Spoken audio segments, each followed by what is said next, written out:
Hey, my name is Ryan Earnhardt from CreativeSoundLab.tv, where audio recording is an art form.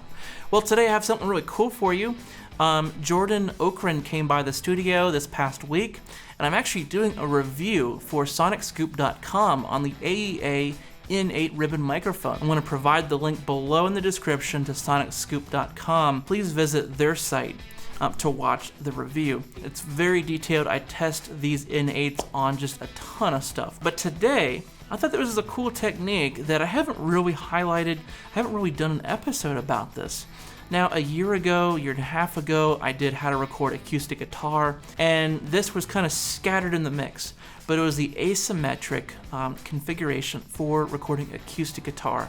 It's one of my favorite methods for recording a pretty challenging instrument. So let's talk a little bit about how to set this up. So the way this technique works is it's almost like a Glyn Johns technique, but for acoustic guitar. This is a bridge of an acoustic guitar with a sound hole, and the real measuring point, if Glyn Johns is measuring from the snare, this is measuring from the bridge. The way that I really like to start this technique out is to find my placement for the over-the-shoulder mic. Just like in Glyn Johns, we start out with the over the snare microphone, find a good balance. This is really similar. We're finding a good sound over the shoulder. Usually it's about 3 feet up, or about 1 meter, and about a foot over the shoulder of the acoustic guitar player. And once I've found a sound that I like, then I'll place the mic there, and that'll be a starting point where we can proceed with this setup. So this mic is looking down at that bridge. And then usually, I have another mic somewhere around here, and I'll move it back towards the bridge and have a kind of a rough placement of the height, try to really find a good sound, but I'll make a final tweak by measuring this distance and then replicating that distance out to that mic. So now we have 2 mics that both sound good on their own, hopefully, but they're the same distance. So if this is exactly 3 feet, this will also be exactly 3 feet. I use a small string or a spare guitar cable, and I arc that string over to make sure these 2 distances are the same.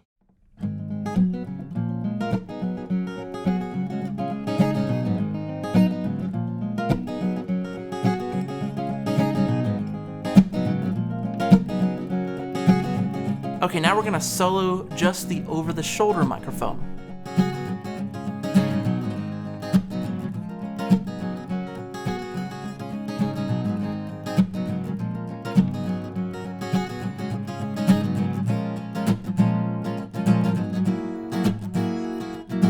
Okay, now we're gonna solo the microphone out front.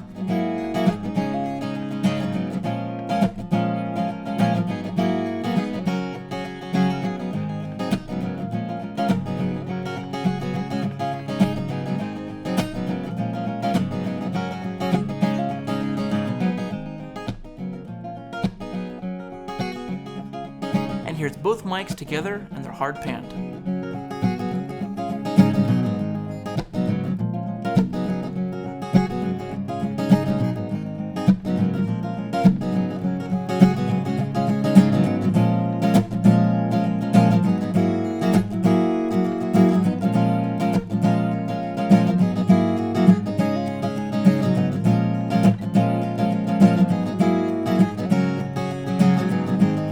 Okay, so I really dig that sound. I think it's just really huge. It kind of reminds me of like a stereo recording of a piano. You get a little bit different, sounds from each mic. One mic has a little bit more top end, the other has a little more body. I think the over-the-shoulder mic had a little bit more clarity on the string pick, while the one out front had a little bit more, mids. So it's a little bit different from each mic. Combine them together, you get a pretty balanced sound.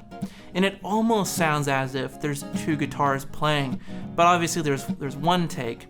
So this is really something that you would only do if you have 1 guitar to record, versus if you're trying to layer parts and you do 2 different parts and pan them. But this is a great technique for something that you just want a humongous sound.